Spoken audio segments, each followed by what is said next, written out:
ದುರ್ಯೋಧನ ಪಾಂಡವರಿಗೆ ನ್ಯಾಯವಾಗಿ ಬರಬೇಕಾದ ಅರ್ಧ ರಾಜ್ಯವು ಕೊಡದೇ ಹೋದರೆ ಯುದ್ಧವೇ ಸಿದ್ಧವಲ್ಲವೇ?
ಸುಯೋಧನ, ಕುರುಪಿತ ಮಹಾರಾಜ ಹಿರಿಯರ ಮಾತನ್ನು ಲಾಲಿಸು. ಏನು ತಾತ ಗುರುವರ್ಯ, ಯುದ್ಧವೇ ಯುದ್ಧ. ನಮ್ಮ ಬಳಿ 11 ಅಕ್ಷೈಣ್ಯ ಸೈನ್ಯವಿರುವುದು. ಅದರ ಹಿಡಿತಕ್ಕೆ ಸಿಕ್ಕಿದವರು ಮದಿಸಿದ ಆನೆಯ ಕಾಲಿಗೆ ಸಿಕ್ಕಿದ ಬಾಳೆಹಣ್ಣಿನಂತೆ ನಜ್ಜುಗುಜ್ಜಾಗಿ ಹೋಗುವರು. ಅದು ಆಗಿರಲಿ ಸೋದರ ದುಶ್ಯಾಸನ, ಅಣ್ಣ ಪಾಂಡವರು ಯಜ್ಞವನ್ನು ಪ್ರಾರಂಭಿಸಲು ಕರ್ಮೋಪದೇಶಕನಾರು. ಅಂಗಾಧಿಪತಿಯ ಈರ ಕಾರಣವಿಲ್ಲವೇ? ಪೂಜ್ಯರಾದ ಭೀಷ್ಮ ದ್ರೋಣಾದಿಗಳಿರುವಾಗ ಅವರ ಕಣ್ಣೆದುರು ಬೆಳೆದ ನನಗೇಕೆ ಅದರ ಚಿಂತೆ? ದುರ್ಯೋಧನ ದಾಯಾದಿಗಳಾದ ನೀವು ಸಂಧಿಯಿಂದ ಮಾಡಿಕೊಂಡು ಶಾಂತಿಯಿಂದ ಜೀವಿಸುವ ಕಾಲವು ಗತಿಸಿ ಹೋಗಿಲ್ಲ. ವೀಕ್ಷಿಸಿ ನೋಡು. ಸುಯೋಧನ, ನಿನ್ನ ಆತ್ಮಸಾಕ್ಷಕ್ಕೂ ಗೋಪದ ಅಭಿಪ್ರಾಯಕ್ಕೂ ವಿರೋಧ ಕಾರ್ಯನ ಆಚರಿಸಿ ನೀನು ಕೆಡಬೇಡ.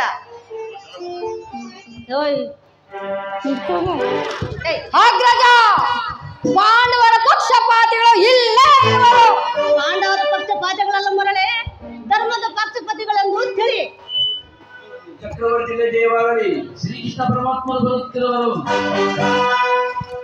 ಏನು ದೇವಾತಿ ದೇವ ಪುರುಷೋತ್ತಮನ ಏನು ಕೃಷ್ಣನು ಬರುತ್ತಿರುವನೆ? ರಾಜಾದಿರಾಜ ಪುರುಷೇಶ್ವರ ನಾನಿರುವಲ್ಲಿ ಆ ದನ ಕಾಯಗೊಲ್ಲನು ಪುರುಷೋತ್ತಮನೆ. ಅವರು ನೆಟ್ಟಗೆ ನನ್ನ ಮನೆಗೆ ಬಾರದೆ ತನ್ನ ಹುಟ್ಟು ಗುಣಕ್ಕನುಸಾರವಾಗಿ ಆ ವಿದುರನ ಮುಡುಕು ಚೌಪಡೆಯನ್ನು ಆಶ್ರಯಿಸಿದನಂತೆ. ನನ್ನ ಮನೆಗೆ ಬಾರಲು ಇಷ್ಟವಿಲ್ಲದಿದ್ದರೆ ಪಿತಾಮಹ ಭೀಷ್ಮರಿಲ್ಲವೇ? ಅವರ ಮನೆಗಾದರೂ ಹೋಗಬಾರದಿತ್ತೆ. ಆಚಾರ್ಯ ದ್ರೋಣರಿಲ್ಲವೇ?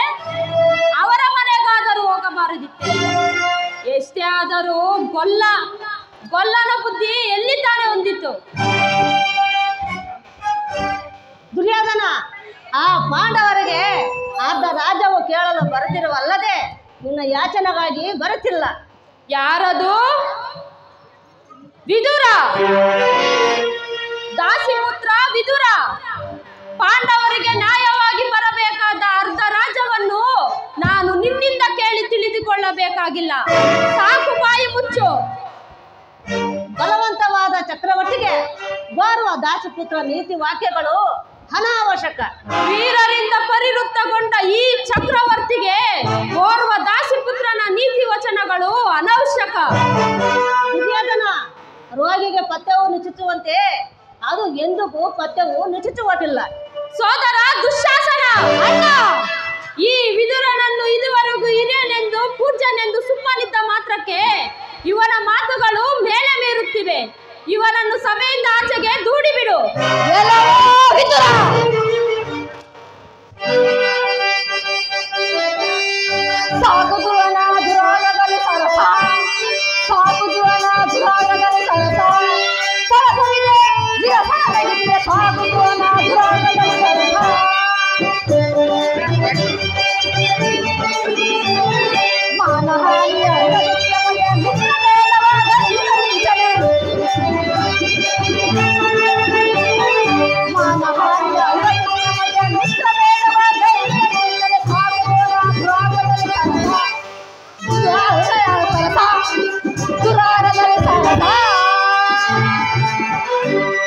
ಎಲ್ಲವೋ ಅವಿವೇಕಿ, ಮೊದಲು ಸಭೆಯನ್ನು ಬಿಟ್ಟು ಬರಲು, ಇಲ್ಲದಿದ್ದರೆ ನಾನು ಬಲವಂತವಾಗಿ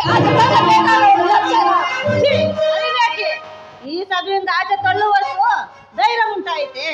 ನನ್ನ ಶ್ರೀಕೃಷ್ಣನು ಜರಿದಾಡಿದ ನಿನ್ನ ನೇಲಿಗೆಯನ್ನು ಸಿಗಿದು ಹೋಗಬಾರದೆ. ದುರ್ಯೋಧನ, ಚೆನ್ನಾಗಿ ಯೋಚನೆ ಮಾಡು. ಅಂದು ದ್ರೌಪದಿ ವಸ್ತ್ರಾಭರಣ ಕಾಲದಲ್ಲಿ ಭೀಮನು ಪ್ರತಿಜ್ಞೆ ಮಾಡಿದಾಗ ನಿನ್ನ ತೊಳೆಯನ್ನು ಸಿಗಿದಾಗ ನಿನ್ನ ಕಷ್ಟ ಕಾಲಕ್ಕೆ ಆಧರಿಸಬೇಕೆಂದು ಈ ಬಿಲ್ಲನ್ನು ಇಟ್ಟುಕೊಂಡಿದ್ದೆ. ಆದರೆ ಈ ಬಿಲ್ಲನಿಂದ ಆಗಬೇಕಾದ ಕಾರ್ಯವಾದರೂ ಏನು ಏನು ಈಗ ನಿನ್ನ ಎದುರುಗಡೆ ಮುರಿದು ಬಿಸಾಡುವನ್ನು ನೋಡು.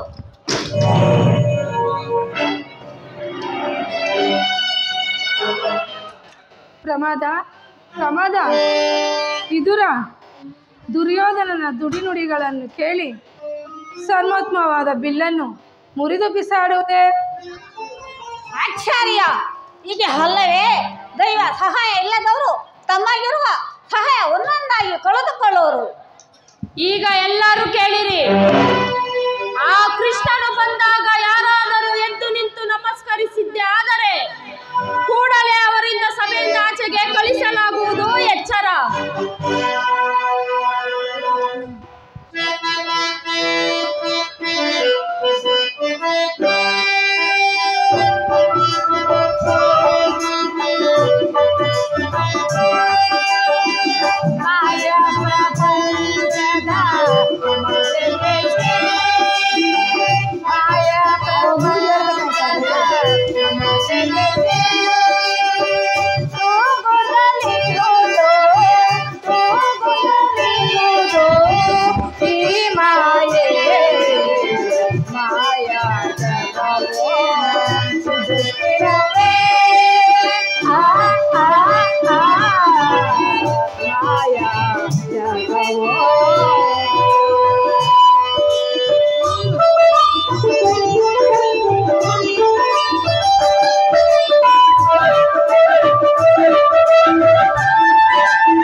ಅವ್ರು ಮತ್ತೆ